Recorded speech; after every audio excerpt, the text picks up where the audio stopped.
Hello, everyone, my heartfelt leaders. I have a special guest today, and I'm so excited to introduce you to Sara Intonato. Sara and I met through a program called TCP, which is a transformational group program held by Jim Fortin. So many amazing people in this group, and Sara is one of them.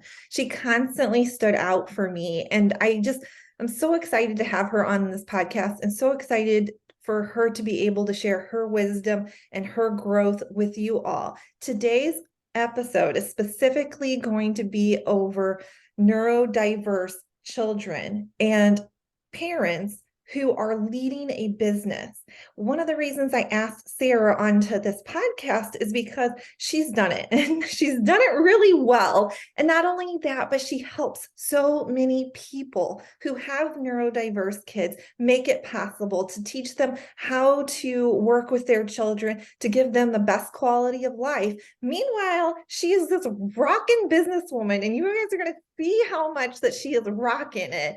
And this is what I want for everyone who is out there who has a kid with challenges, who has a neurodiverse kid, who has a kid with abilities that don't match up to what the world decides is normal, right? And so many people have a dream that they don't, parents, I'm talking specifically parents, so many parents have a dream that they don't even go for because of what they consider to be the weight of taking care of this child and to being there for them and all of the skills needed and the time and the energy needed to care for this special individual, right? But it is possible. And this is why I wanted to bring Sara on this podcast, because Sara's done it. I've done it. So I'm going to share some of my stuff here with you, but I really want to just let Sara kind of have the floor and I will add in and contribute. Now, Sara's doing some really freaking amazing things in her life. So I really can't wait to share everything with you. Did I leave anything out? I think that was the most amazing introduction I've ever heard myself. So thank you, Ashley. What a pleasure to be here. And thank you for actually just reflecting all of that back to me, because I know for any parent, when you're in it, sometimes you're just in it, doing your day-to-day stuff. And it's not until you actually pause and reflect that you realize, oh, wow, I've done a lot today, or this week, or this month, or this year. So hearing you say that, even to me, was like, oh, wow, I have done a lot this year, when I pick my head up from parenting for a minute and realize it. So I appreciate that so very much. Oh, you're welcome. And that whole, like, how do you measure success and how do you measure your productivity? I mean, that is so internal. And I'm like you, sometimes my head is down and I'm focused on so many things that I don't always look up and like, wow, this is what's going on. So, which is, I know I'll add into this. I know I was like, we'll talk about this later, but like, there's so many things. Like, she's sitting here, like, one, she's got this business where she's coaching parents and helping them with their kids. And then she's got this book that she's writing to help you all. And then she's got this documentary on her kid. And I'm just like, wow, wow, wow. So wonderful to see somebody take advantage of all of their lessons in life and to share it like light to the world. Because no matter what you are going on in your life, and it could be lessons with your kid, it could be lessons with your work, it could be lessons in your marriage or your partner, you can turn it into something so beautiful and share it with others. But it takes the shadow work. It takes the inner work to be able to process it, and instead of like hating it or regretting it and turning it into love and then blooming that out to others to inspire them and to share them. And this is where healing really happens. So I'm so glad you said that as well, by the way, because for anyone who's thinking, oh my God, this lady's running a business and writing a book, which is almost done with its edits, thank goodness. And that has been such an amazing journey. And doing a documentary film and all these things. I want to say that before all of these things, there was a lot of resistance.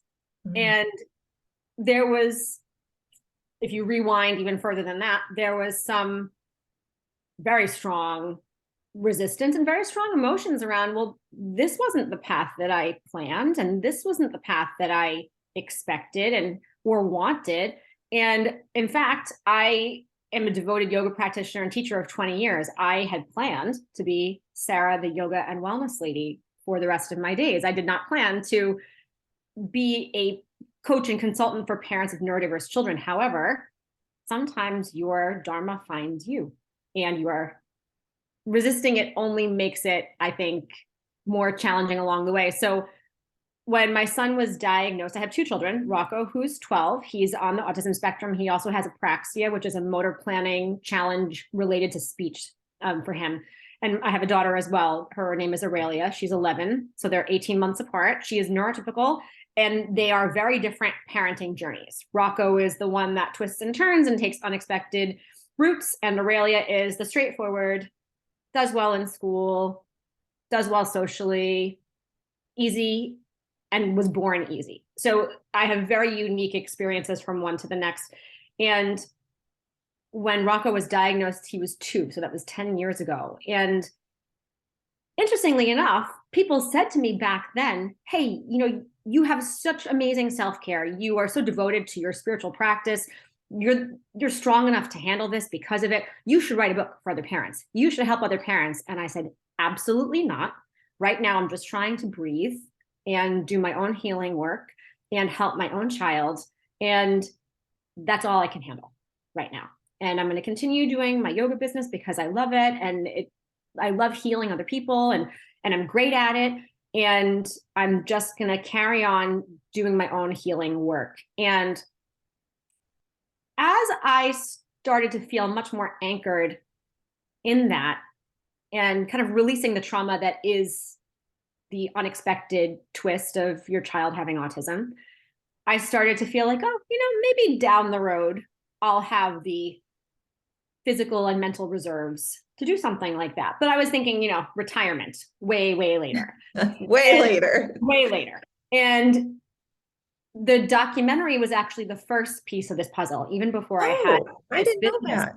Yes, this consulting practice. We live in Long Island, New York, and we surf where we live in Montauk. And about 3 years ago, we were approached by a gentleman on the beach, and he was there at sunset time. Ben, my husband, and Rocco were getting out of the water surfing together.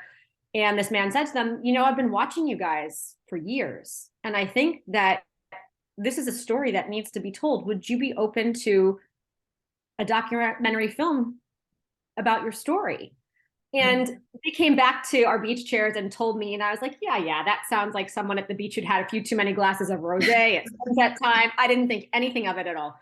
But it turns out it was real. And the next week, I met this person at the beach, and he shared with me that he, in his 70s now, has a brother who's legally blind. And his brother has excelled in life because nobody ever treated him like he was incapable. He went to Harvard Law School, graduated top of his class, his partner in his law firm, has a family, and he said, but it went all the way back to, when the rest of us kids had to wash our dishes at night, they made him wash his dishes too. And when they sent us out to play ball, he came with us, and it was up to us to figure out how to lead him. And if he didn't hit the ball, it wasn't his fault. It was our fault for not guiding him properly. He said, and this is what I see you doing with your kid. And I think other parents need to see it. And so I thought, oh, this is actually real. He wasn't just being friendly.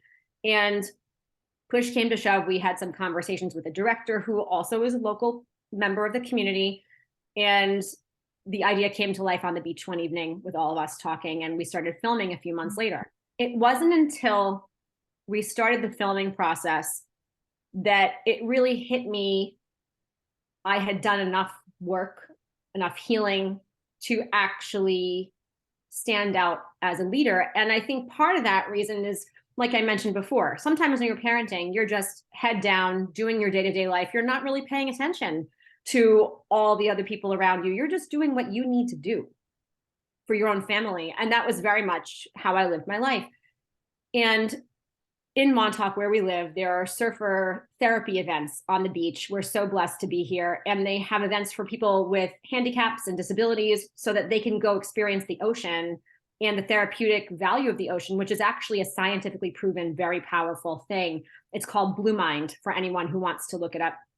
And one day, Kevin, the original idea maker of this film, the man who introduced himself on the beach, said, hey, Sara, the surf therapy events are coming up this week. Are you going to come? Are you going to take Rocco? And I said, Kevin, I never sign Rocco up for these events because he surfs with us every weekend, every day after school. I don't want to take a spot away from somebody who only gets to surf once a year with these specialists who do this professionally. And he rolled his eyes at me and he said, that's not why I want you to come. I want you to come because I want other parents to see that you're happy, that you take good care of yourself, that you feel joyful in your life, that you are excited to be with your child every day. You have fun together. It's not just heaviness and worry and stress and fear. He said, that's why I want you to come. And honestly, it wasn't until he said that I really started to think, oh, maybe it's time for me to really think about this. And I outlined my book a few weeks after that. Wow. Then sat on that for a little while, maybe like a year, and then wrote the book. And really the documentary was what kind of put everything else in motion. And I was really thankful for that because I might have been too comfortable in my yoga and wellness business to ever really switch gears on my own. Yeah, that's so fascinating because the whole one action leads to something else. Right. And if you don't ever take that one action, you're closing you yourself are closing so many doors. It's really a choice. Totally. And I love that you took it. And I love the fact that you were approached. You know what I mean? Like that doesn't always happen. A lot of times we sit and we wonder, and for like the universe to come up with this gift of awareness to you just handed, that's amazing because it just shows you how important it was for you to be in this role. There was some magic in that too around the timing when it happened. I was ready. We were all ready.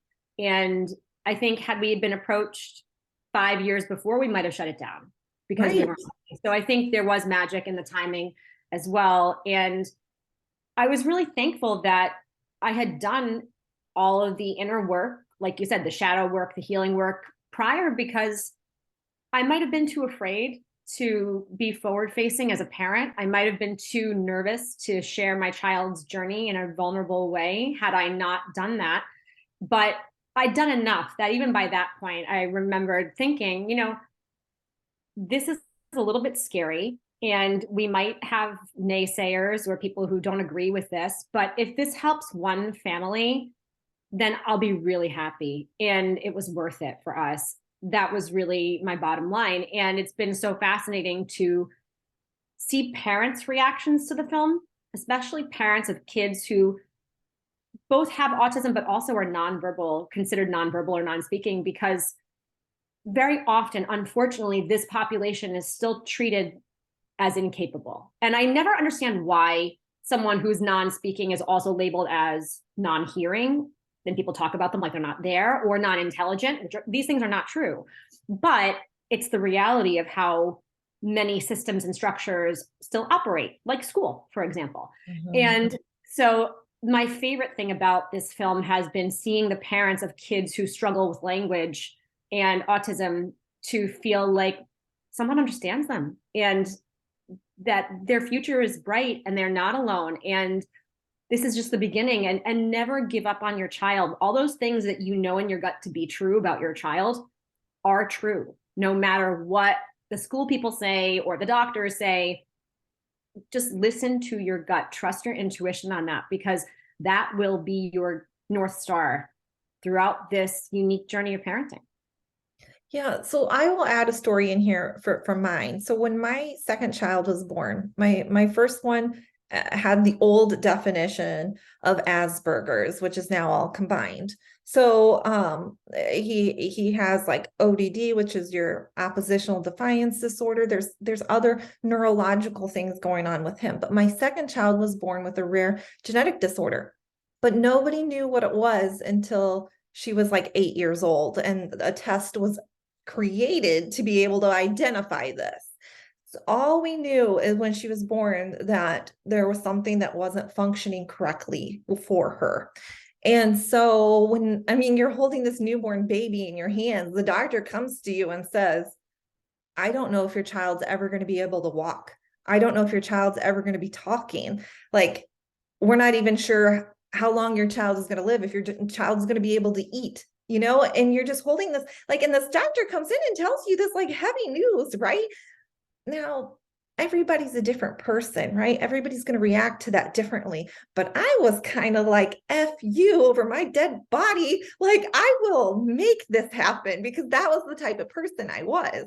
So, I mean, did it switch my entire life over? Absolutely. But I was of this mindset of, my child will walk. She will talk, she will thrive, and I will be there every step of the way. But that's also a choice that I made. I decided in that moment how I was going to see her, how I was going to view her, quite opposite from my husband, who shut down and was like, I can't have a child like this. And so he struggled for years, looking at himself as a failure that he had a child like this. He had so much more inner work to go through than what I did, because I never accepted it. I was like, nope, nope, nope. My child is thriving. Like, that's the bottom line. I have a lot of compassion for where your husband was, because I was sort of a strange mix of both. When Rocco was first diagnosed, I was the person who said, okay, this is just a label. He's going to thrive anyway. And I'm going to make that happen with whatever needs to happen to help him. And there was also a lot of questioning of myself. Was this my fault? Especially because autism is so murky still in terms of the science around where it comes from or what it is. And nobody can really agree on what causes it or how to treat it. And is it even treatable? There's so many questions. It's not a straight line from point A to point B.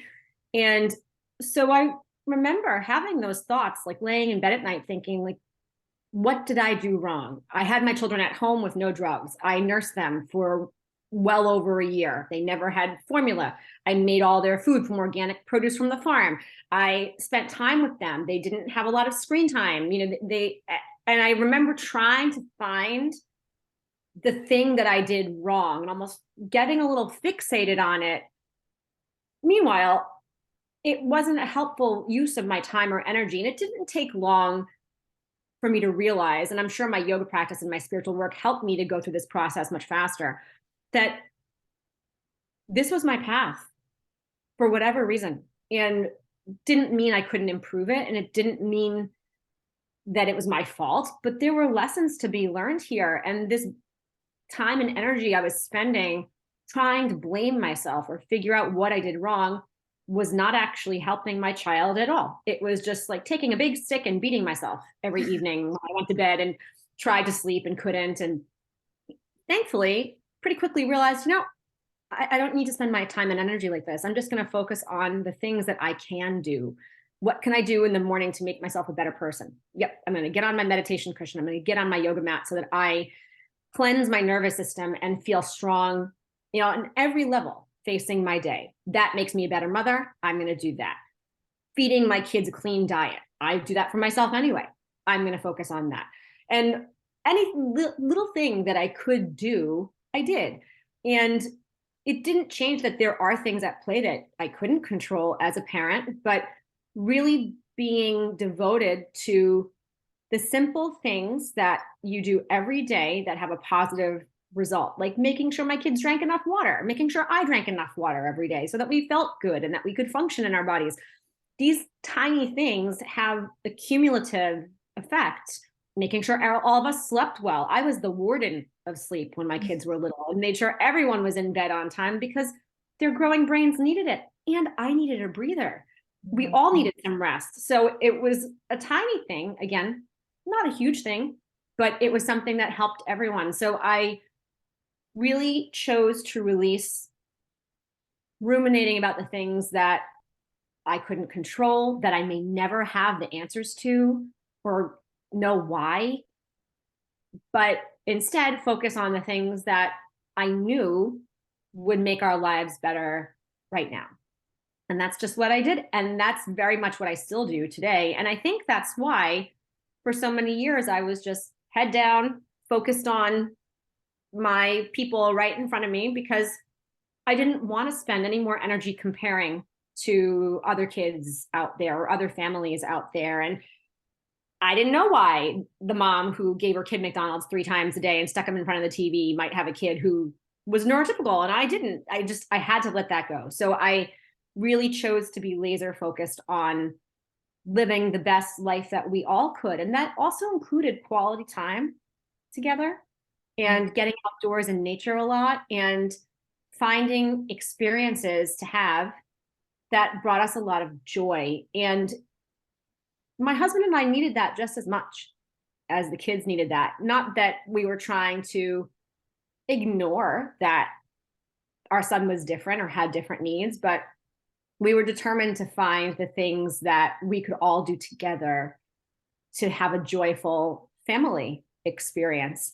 And that meant saying no to some things and saying yes to other things. But I'm really thankful that we were committed to figuring out what worked for us so that we felt joy every day. Yeah, I would have loved that because I didn't have that type of partner relationship with my husband. A lot of times he had the mindset of only one parent should have to suffer. So you go ahead and spend all the time with the kids and I'll go do whatever. Relax mostly because I was taking care of everything in the household and everything with the kids. So outside of his job, he would get to have his hobbies and working out and whatever. So that was a lot of mine. And there was this combative pull all the time of like, hey, come be with us. And it's sad in a way because now his life lessons are coming in where the kids and me are solid. And now he wants to have this solid relationship. And essentially he's kind of starting from scratch because he wasn't there in the fundamental ages. So now that they're teenagers, because mine are 13 and 15, and we almost lost our 15-year-old to suicide. So a really big wake-up call for him. He really wants to have a very involved, more of an intimate relationship with his kids. And like, there's a lot of work for him, unfortunately, because he's going through this jealousy now of like, the kids love you, but they don't love me. And I'm like, they'll love you. You gotta develop it. So I'm so glad that you shared that too, because when Rocco was diagnosed with autism, we live in New York, and New York provides a lot of great supports and services for younger children, especially through the program Early Intervention. And we just happened, it was not an accident in hindsight, to receive a connection with this woman through our county who specializes in relationship development intervention. And she was in our home with us multiple times a week, helping Rocco and I to connect because he didn't have the language that other kids had. And really early on in the process, she called me out big time around my need to step up and build the relationship with my son, which I desperately wanted, but I was really afraid. I was feeling like, I don't know what I'm doing. I should let all the experts be in charge of him. I want him to thrive, but I don't even know anything about autism at this stage. I shouldn't be the one spending all this time with him. What if I don't do it right? What if he has some major type of regression or additional delay because of me? And the idea of that happening was crushing. That like I couldn't even entertain it. And so I was really great at doing the mom things, like reading at bedtime and making sure everyone ate healthy food and getting out for fresh air every day. And I did that, but I was also a little bit nervous to engage with him really and like spend a lot of quality time with him, just me and him, because I didn't know if I was going to do it right or wrong. And you and I know now, what does right even look like? You have to get there and give it a whirl and you'll figure it out as you go. But Annie, who we still work with today, she's become my mentor in many ways. And she said to me with her thick Brooklyn accent, she was like, Sat, you got to quit it. You're being an ice queen. And I said, no one had ever called me an ice queen before. And she's like, this is your kid. Get in there and love him and connect with him. And you might make a lot of mistakes, but he will be so glad to be connecting with you that he won't care about the mistakes that you're making and you'll figure it out. And I'm here to help you figure it out. And I will never forget that moment. I wrote about it in my book, and it changed the course of my life and my ability to connect with my kid. And now, though I didn't get certified in RDI, relationship development intervention myself, I'm thinking about it because it's just become part of what I do all the time and how I work with the non-speaking individuals that I work with in part of my business. And so I am deeply thankful to have had that. And I see, like you said, the relationship I have with my children because I invested the time and energy and willingness to fail miserably, at moments along the way. And I have faith that your husband will find his way. We all find our way in time when we're supposed to somehow. And how beautiful that he had a wake up call when he did, Yeah. and not when his kids were in their 30s or 40s. Absolutely. And the thing too is he's really waking up to the fact that the way he grew up and the way his parents raised him isn't necessarily the right only way.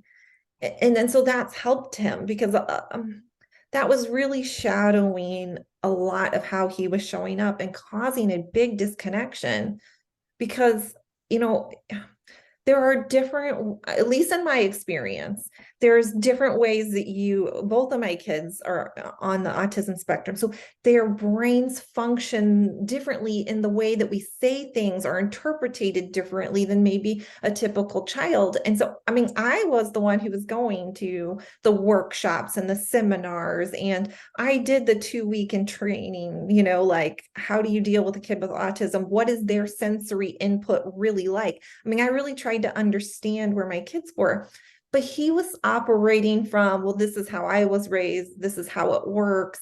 It took him a long time to figure it out, but he's there and I'm really grateful for it.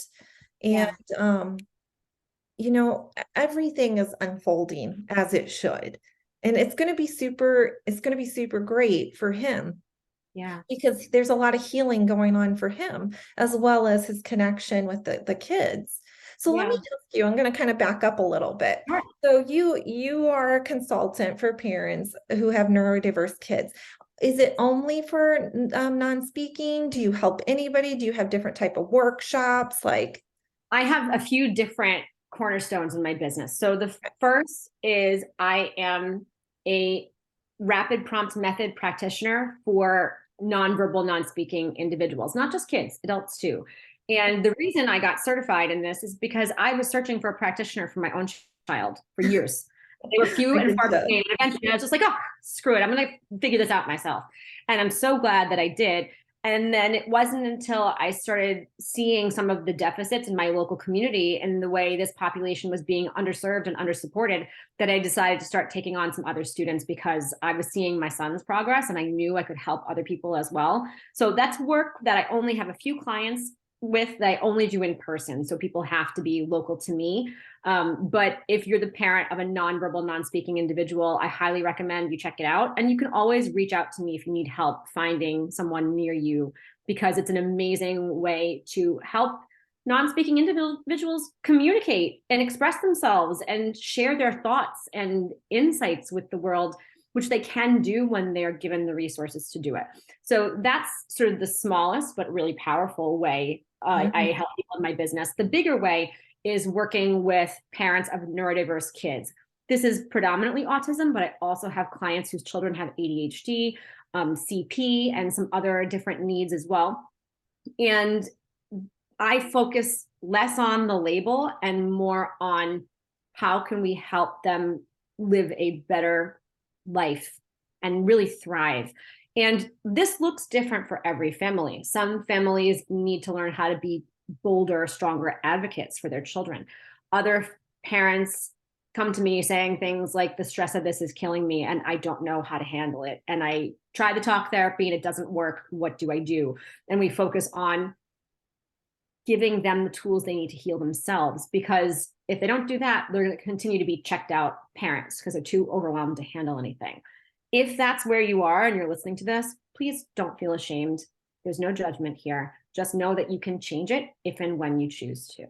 And so that is the work that I do virtually. I have some different workshops and master classes that I host periodically. One of them is available on my website at any time, and that is a class for parents to create a more empowering, supportive school experience for their child, because very often parents see how brilliant their child is when they're dealing with neurodiversities, but schools sometimes don't because they were created for neurotypical individuals, not neurodiverse ones. So taking that square peg and trying to fit it in a round hole in school does not always go well. And sometimes parents feel really frustrated by their kids' school journey. So I like them to know that you can change it. It's going to take some work on your part, but I'm here to help you do it. So all of those things fall under the umbrella of my coaching consulting practice.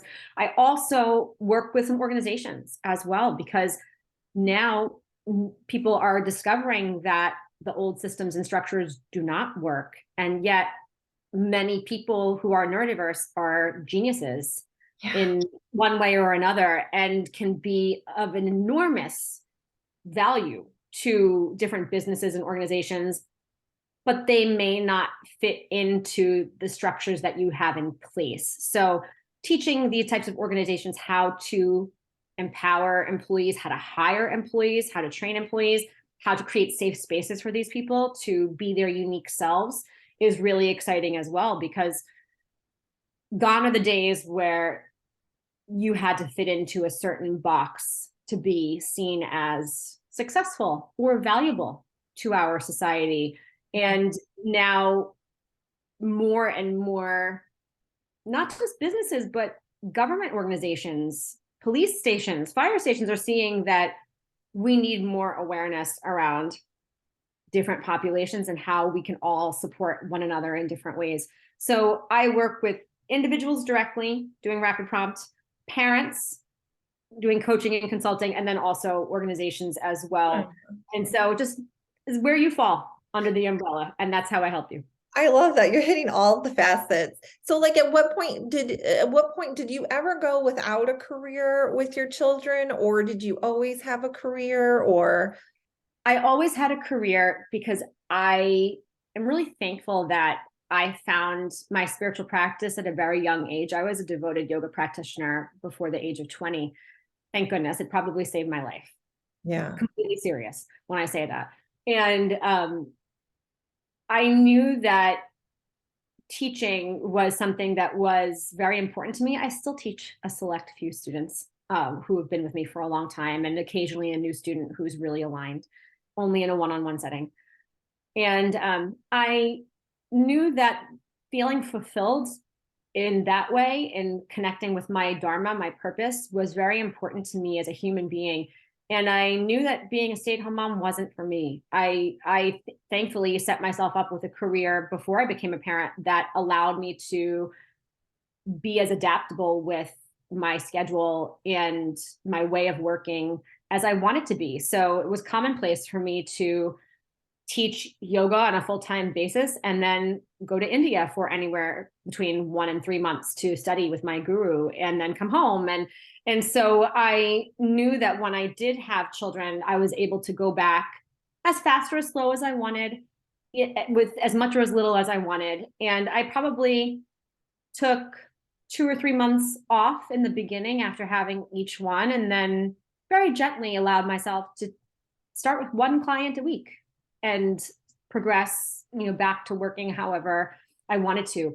I probably didn't go full throttle into my business, as in really building my business as a goal, until probably 2016. My kids were 5 and 6 around then. I had a little bit more time and energy to myself. They were in school and we had good routines at home. And so I had a little bit more excitement for building my business. But in the beginning, I just liked getting out of my home, connecting with my purpose, being with adults and having adult conversations. Absolutely. Is something that for me was really important. And I always laugh because I am one of those people who actually is both extrovert and introvert. I'm 51% extrovert. So there's a part of me that needs to leave the house and go be with people. And then I want to come home and be quiet after. But I really need that human connection with an adult conversation from time to time. So I think that's why I also love doing my rapid prompt work in person, because part of me really loves being with people in person. And I don't need to do it all day, every day, but I really crave that energy exchange. So I always had a career that I loved. I'm thankful I never had a career that I hated. I don't think I would have tolerated that very well at all. And I really think that provided me with a lot of healing in a way when Rocco was diagnosed, because I had people who shared spiritual practice with me, who I could talk to, and who empowered me and didn't make me feel like I was spiraling into worry or victimhood. And I'm very thankful that I had that at that time. And I'm not sure I would have had it if I had been a full-time stay-at-home mom. Yeah. Yeah. So I know I worked until I had my kids, and then the therapies were a little too intensive to work. But I actually is I know we kind of talked about this maybe in the past, maybe not, but I ended up becoming a stay-at-home mom. So I was the breadwinner and I made all of the money. My husband had the type B personality, really laid back, go with the flow. So we kind of really switched roles. I was type A, he was type B. All of a sudden, I was staying at home. He had all this pressure on him to be the sole provider, and he just didn't have that type of ambition, you know? So, like, that Yeah. was kind of our experience. And once my child got to be 5, and we weren't entirely even sure at 5 if she was going to be able to stay in school the whole day. So we kind of Yeah. had to wait it out. But essentially, once I knew she was good, I went back into the workforce. But prior to doing that, I ended up becoming a yoga instructor. But, Wow. but see, I was always a very active fitness person. I think you were too, weren't you? Did you do some, I don't know, like triathlons too or something? I don't I know. didn't do triathlons, but I loved the gym. I loved spin class. I lifted weights. I Okay. did all that stuff back in Okay. the day.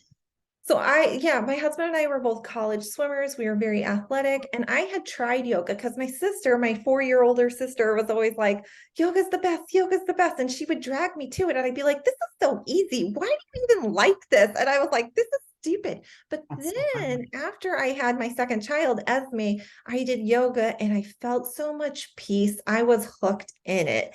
And so yoga was like a savior for me too. Not to tell all of the audience that you have to have yoga, but there's going to be something that resonates with you, that provides you with peace and kind of a sanctuary. Yeah, So for sure. And I think it's essential for that thing to be something that effectively calms your nervous system, whether it's hypnosis or yoga or acupuncture, something that allows you to cleanse and heal your nervous system so that you don't get caught in the loop of trauma response, which for many people is very real. Like when you were talking about holding your daughter in the hospital and the doctor coming in and saying all those things to you, I thought, oh my God, like, right. that is a moment that, if not healed, leads to trauma patterns, trauma response, trauma behavior. And it's very difficult to parent effectively and run a business when you're in those loops. And again, zero judgment if you're listening to this and you're thinking, oof, I'm in those loops right now. Just know there are tools out there that you can change it. So, I always see those memes online that say self-care isn't just mani-pedis. Trust me, I love a fun glitter manicure. I have one right now.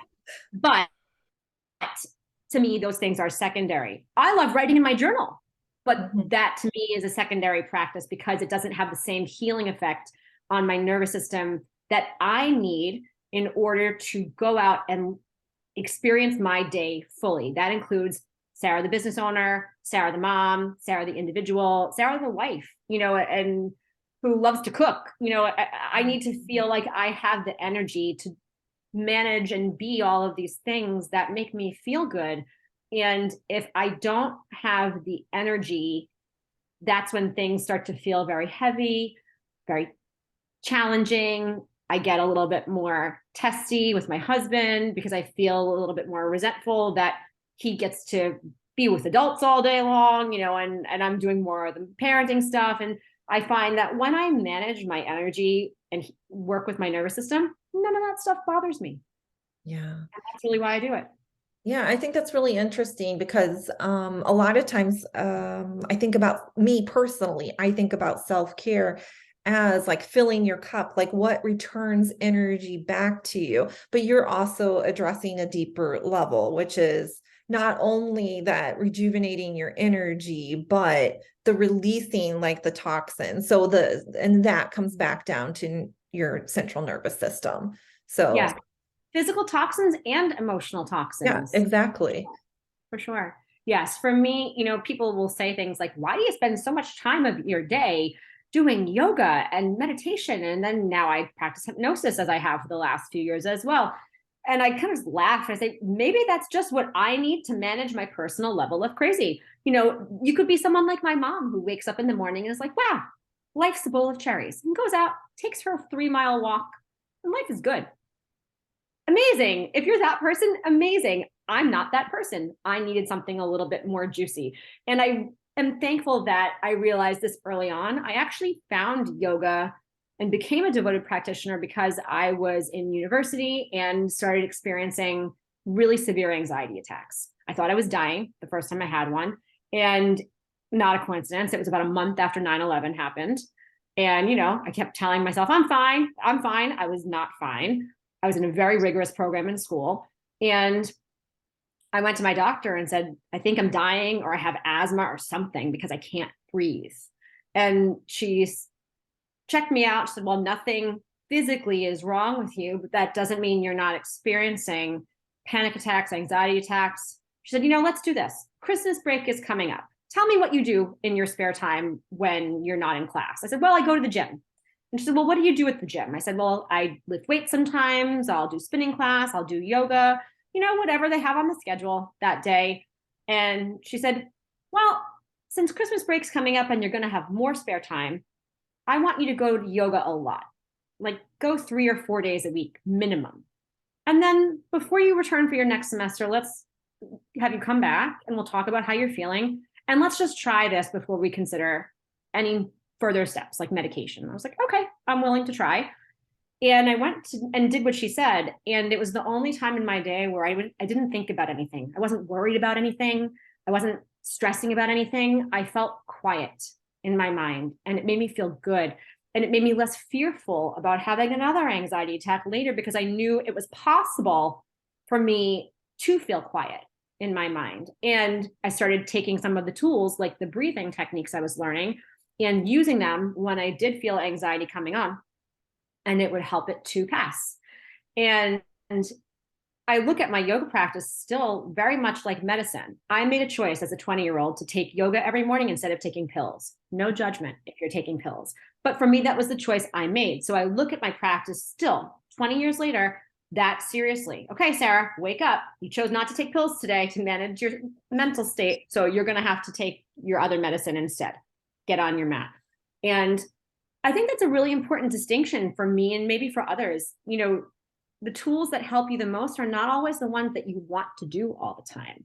It's winter here in New York. It's cold. It's dark, in the morning, and it's not as exciting to get out of bed and move around in all kinds of kooky looking positions, like it is in the summer when it's hot and you can wear your shorts and a tank top and feel nice and warm. And yet it still helps me every day. And if I were taking pills, I wouldn't ask myself, hey, do I want to do this today or not? No, I would just take the medicine and carry on. So it's the same thing for me now. And do I love writing in my journal? Yes. Do I love walking outside in nature, even in the cold? Yes. I still do those things, but they're not a replacement for my personal daily medicine. So I would encourage anyone who's managing a lot in their life with parenthood, business ownership, anything, to find that thing that is your medicine and recognize it may not be fun like watching Netflix all the time, but it has the effect of medicine, because that's the thing that will make the difference for you. Yeah. So, and I do want to bring this in because the whole aspect of, for most people, when they have a neurodiverse kid, they usually have different responsibilities than just like a typical child would. Like for instance, in my life, a lot of my friends, they just go and drop their kid off at whatever sporting or piano or whatever it may be. They come back an hour or two later, they pick it up, they're running all over the place. Well, that's not how my life is. Like if I don't get to drop off and like walk away, I have to sit and help and hand over hand or direct or communicate. Or even if I get to sit outside the room, I'm available in case my child starts to have difficulty with communicating or has some type of behavioral issues. And so like I often have had this like different lifestyle than other people because my free time isn't exactly comparable to other people's like free time. Like in fact, like for instance, on a Friday night, I'm looking forward to possibly reading a book and recovering, where my friends or neighbors or whatever might be going out and drinking. Now, I don't drink because I have to be up with my kid no matter what. At like the time that they wake up, they can never be by themselves and independent.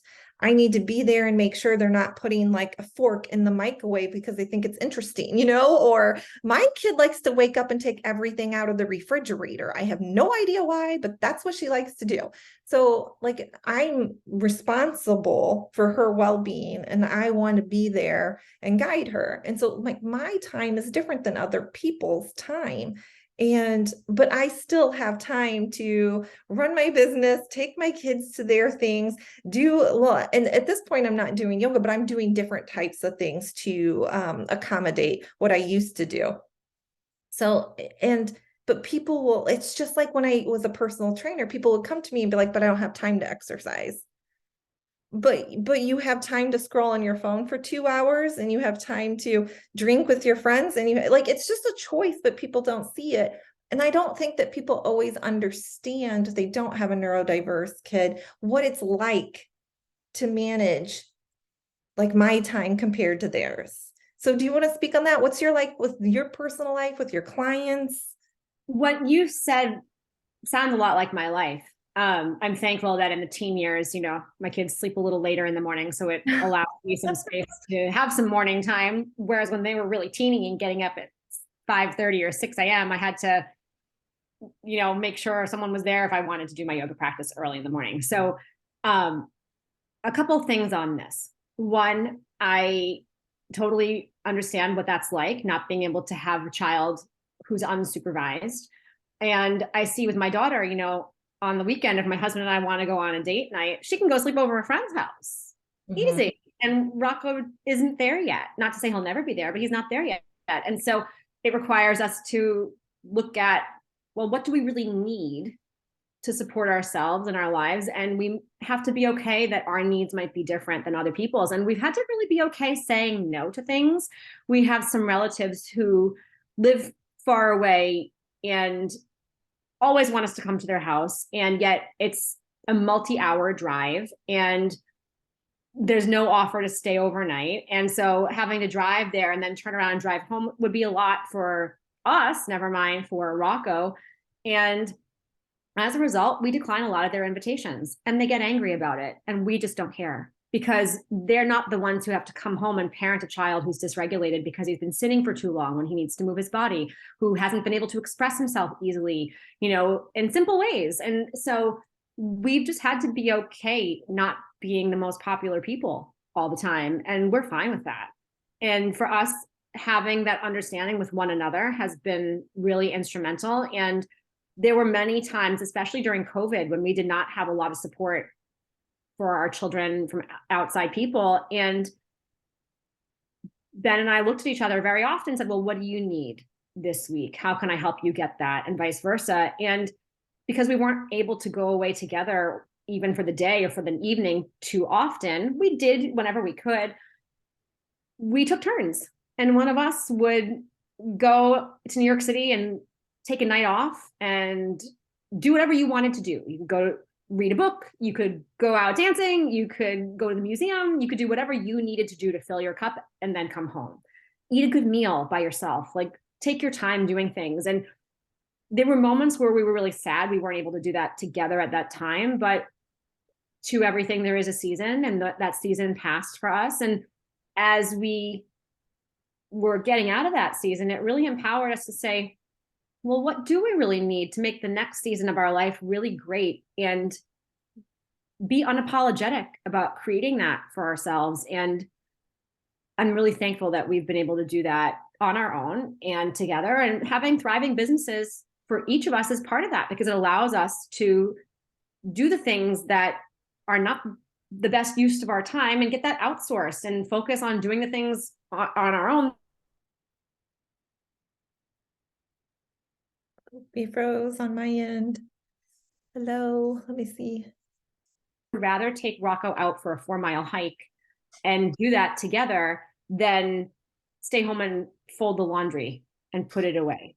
And it's not just because it's one of my least favorite jobs. I do the dishes all the time. I love to cook and do that stuff, but I recognize he needs more of me than the laundry. Like, the laundry is something that anyone can do. Not everyone can be with him and give him a really great experience where he feels seen and heard and acknowledged. So I'd rather do that job. And so we've had to constantly check in as life evolves and ask ourselves, what do we need and how do we give that to ourselves? But really, I think signing the permission slip for yourself to not care what other people think if you're not conforming to their routines. And I remember when we were getting some flack from relatives around Rocco's diet and not coming to visit and all these other things, I said to them, I have an idea, you guys. Why don't you come to our house and spend 24 hours alone with him? Ben and I will not be there. You can give him, if this is so easy, you can give him a great 24 hours and make sure he is safe and empowered and having fun and understood and can communicate with you. And then when we come back, we'll go to your house. And not one person took us up on that offer. Yeah, that's not very fair. To me, that meant you will never understand my life. You're not willing to understand my life. So because you're not willing to understand my life, I take your opinion as a grain of salt. Because if you really wanted to understand my life or be helpful in my life, you'd come and say, hey, show me. I want to know more about this. I want to be more helpful. And if you're not taking that interest in my life, then your opinion doesn't matter to me.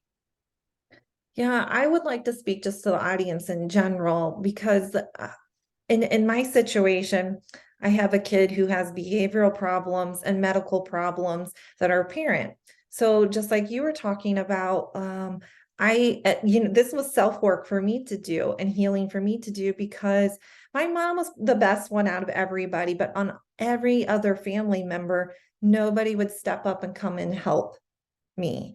And they felt very nervous and uncertain around my child. And nobody would come over and like even watch my kid. And even caregivers who specialize in this stuff, they either specialized in the medical or they specialized in the behavioral, and nobody knew how to handle both. And for the longest time, so for anybody that's out there and who has lived this way, for the longest time, I didn't have any support and I didn't have any help, because people didn't know how to handle my kid's seizures and handle her frustration and some of her behavioral problems. And so I had like, I'm not selling this, but I am selling this like in a way, like physical therapy, hypnosis seriously helped me, because I had so many stories I was projecting out that I wasn't able to attract the right people into me, because I had these experiences early on where I would hire a nurse, but then the nurse couldn't stand the behavioral issues. I would hire somebody who did ABA and was awesome with the behavioral issues, but freaked out about the seizures. And so I started to develop these stories in my head that I couldn't find somebody. There was nobody out there. I was all alone. I didn't have family to go to, right? And so I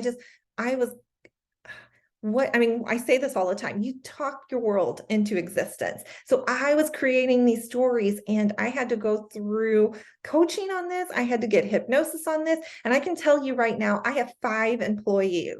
So all of it is BS. My child didn't change. My circumstance didn't change. My stories did. And the way I think about it and the way I believe it changed. And so I just want to go out there and send my love and my blessings to all of you, because if you were like me and you were telling these sad stories to yourself that were like a prison, they were a prison to me anyway, it doesn't have to be that way. So I'm giving you all the snaps. It doesn't have to be that way. It doesn't have to be that way. It can be both, and your life can be not what you planned for, and it can be great. Your life can be unexpected, and it can be joyful and fun and interesting. And I was just recounting this to a friend last week. When I was pregnant with Rocco, I remember looking at the astrology charts because he is on the cusp, and he was due around the cusp of Aquarius and Pisces. And I'm an Aquarius. And I thought, am I going to have an Aquarius like me? Am I going to have a Pisces? What am I going to get? Babies come when they're ready. So I didn't know what I was going to get. And Ben said, I hope we get someone who changes the world for the better. And I said, yeah, me too. And that's exactly what we got. And I'm so thankful that we got that. And it doesn't mean your path is always the easy path. It just doesn't. But one thing I've realized from my years as a yoga teacher, when I was teaching people one-on-one in their homes, all different walks of life, all different income brackets, everyone has something that is their thing to move through in their life, that is there to teach them how to grow. And you can look at it like that, like it's here for you, or you can look at it as the thing that ruined your life. And when I say everyone has something, I really mean it. I have seen clients go through unexpected, painful divorces that took 7 years to finalize. I've seen clients who have $50 million beach houses, have children who are having health struggles, and it's all they can think about. And I've seen neighbors of mine watch their children experience illness and go through cancer, and some heal and some are no longer on the planet. And so I think it's so easy to look at your life and your problems and think, oh, the grass is greener over here. If only this weren't happening, my life would be so easy. And I want to say that's a myth. This thing is here to teach you how to grow and evolve into that more powerful version of you. Doesn't mean that's always going to be fun. Just like my yoga practice isn't always fun, though I always am glad I did it. I'm always thankful when it's over because I feel like a different person. I don't always want to do it. I don't always enjoy every single minute of it. It's not rainbows and unicorns all the time. Some days it is, and that's amazing. But life is the same, and parenting a unique child is the same. And I think letting go of those thoughts of, what if my life had been like this? And if only I didn't have to deal with that. Those stories, like you said, of my life is so hard because XYZ. Nobody understands me because of XYZ. I'll never be able to do whatever XYZ thing, are really instrumental because it opens up infinite possibility for your life to become that both and. My life can be totally unlike everyone else and really beautiful. And I think my life and my family's life have been a really powerful example of that. And we didn't know exactly how it was going to end up when we started on an unexpected path. And yet here we are, happy, thriving, with a kid who's different. And there are many times now where I think about, if I could go back in time and hit the rewind button, would I erase Rocco's autism? Someone actually asked me this at the Hamptons International Film Festival at the panel discussion after the film viewing. And I said, Rocco's now almost a teenager. It's up to him to choose his own adventure. If there were a cure for autism that suddenly appeared, he'd have to decide. We'd have to decide if he wanted that or not. I don't know, but I don't regret our life up to this point because it's shown me who I am. I'm so much stronger than I ever thought I was. I'm so much more capable and resourceful than I ever thought I was. I would not have discovered these things about myself had my life been what I expected it would be. And those lessons have served me so well. I'm so eternally grateful for them.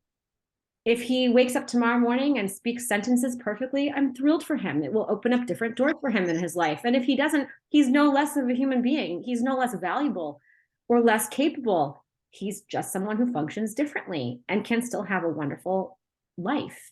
And my job is to help him feel that value and that capability and show that to the world. Yeah, and that was one of the things I was hoping that you would share is just like, and you've done it in a grandiose way, right? Like how your kid has uh, made your life better, right? Because sometimes we focus on the extra responsibilities or whatever they may be. Like we focus on the survival aspect of it, but in reality, so many good things come of it.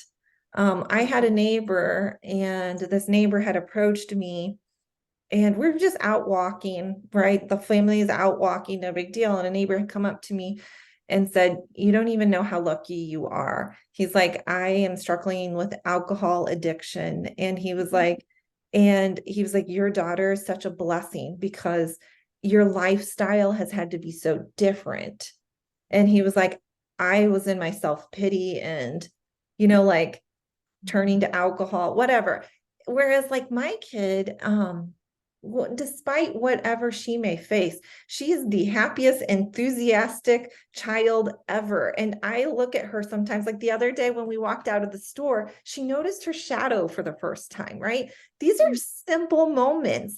And she was so adorable. Now, I was parent mode. I was like, "You're in the middle of the street, be safe." But I was at the same time admiring her, being like, "Look at my shadow when I do this," and she was so happy and she was so joyful that energy is so contagious, and I get to be around it all the time. In fact, I actually had to get coached on it because I was like, there's sometimes her frequency, for those of you that are into like high vibrations, her frequency is sometimes so high that when she touches me, my system isn't as high as hers. So I have to adjust to it. And if she touches me too much, I start to get a headache because I'm just not where she's vibrating at. She's Yeah. freaking amazing. Yep. Amazing. And it's so funny to me how people who live in this 3D world, and I know you're a spiritual practitioner, as am I, and I know you'll get this. People in this 3D world are so focused on trying to fix those who are different to make them more like us. And yet, I always laugh because it's so clear to me that these unique individuals, like my son, like your daughter, are the more evolved ones. Why are we trying to take them and make them square pegs in a round hole when we could be learning how to be more evolved like them? Yeah. Like I remember when my kids were, approaching age 10, 11, and people would start to say like, "Oh, just wait till they're bratty teenagers or this and that. It's not going to be fun for long, blah, blah, blah." And I was like, with Rocco, I bypassed so much of that bratty nonsense because he's just an ethereal being. And that doesn't mean he doesn't have bad days. He does. But Mhm. he lets you know in ways that he can that, like, "Hey, I don't feel great. Can we figure that out?" But in general, like, what a beautiful thing to watch him go through life and not get caught up in things that really don't matter. Yeah. What matters? The people right in front of you, the moment you're having together, like sharing it, like that's what matters. And I'm so grateful that I have a constant reason to come back to that. And I don't have the luxury of scrolling on Instagram for too long or getting caught up in political chatter on Facebook because it doesn't really matter. It's not going to change anything anyway. So I love having him as a reason to go back into alignment with what really matters. Yeah, they do have a way of grabbing your attention. So I hear you on that. All right. Well, is there anything that you want to share with people before we sign off? Because I do, but my message, I would hopefully be able to transcribe to everyone today is that whatever you are facing, whatever the challenges are, that it is still possible to have that kind of family unity as well as your career. Like, they're still able to do both. You're still able to go out and have a career, and it's possible to get help. It's possible to find the right resources to support you and to show up and also have your dream still. I would say for the longest time, I gave up on my dream. I definitely took this attitude of self-sacrificing. I got to be with my family. I'm going to make sure I do this career. And it took me a really, really long time to change that. Whereas like today, now I have a career that I love, I still have my time with my kids. Like there was no reason for me to have this attitude, but I did. Yeah, I think to wrap us up, I would say that I see frequently in my consulting practice when I ask parents what they want, they immediately start telling me what they think they can have. Yeah. Almost like they don't even remember how to dream, or they don't even remember what their dreams were before their life took a detour. And so often I have to say, wait, stop. That's not what I asked you. I asked you, what do you want? And I see them do this even where their children are concerned too. Like when I ask them what they want for their child's education, they tell me what they think they can have based on what the district people told them or what someone else with the same diagnosis got. And like, that's not what I'm asking. I'm asking, what do you want? And so I think it's so essential to remember as a parent that you matter. What do you want for yourself? What do you want for your health and well-being? What do you want for your career, whether your career is in the home or out of the home? What do you want for your sleep habits? What do you want for your child? Really remind yourself of these things, because there will always be another thing to do. There will always be a reason to disconnect. But the energy you have when you're a parent who's connected to what he or she really wants and pursuing that in some small way every single day is a more fulfilled parent, a more joyful parent, a more present parent, a parent who's not resentful of their children. Your children feel that. Even if you never speak about it, that's the vibration they're picking up on. You can give them all the green vegetables in the world and zero screen time. But if you're a ball of stress and anger and resentment and worry and fear every day, that is what they're picking up on. So get back to you. Get back to what you want. And before you think, oh no, but my child this, my child that, get back to what you want. And maybe you just get your journal out and write down 3 things that would make you just cheer with joy to feel or do or be in your day. And ask yourself what would need to happen to start taking tiny steps in that direction. And if you're feeling like, oh God, I don't even know how to begin this process, Ashley's here for you. I'm here for you. You can find me on my website, saraintonato.com. It's Sara with no H. And we're here. Use us as a resource and know that you are not alone. Yeah. And that everything is possible. All things are possible. All things are possible.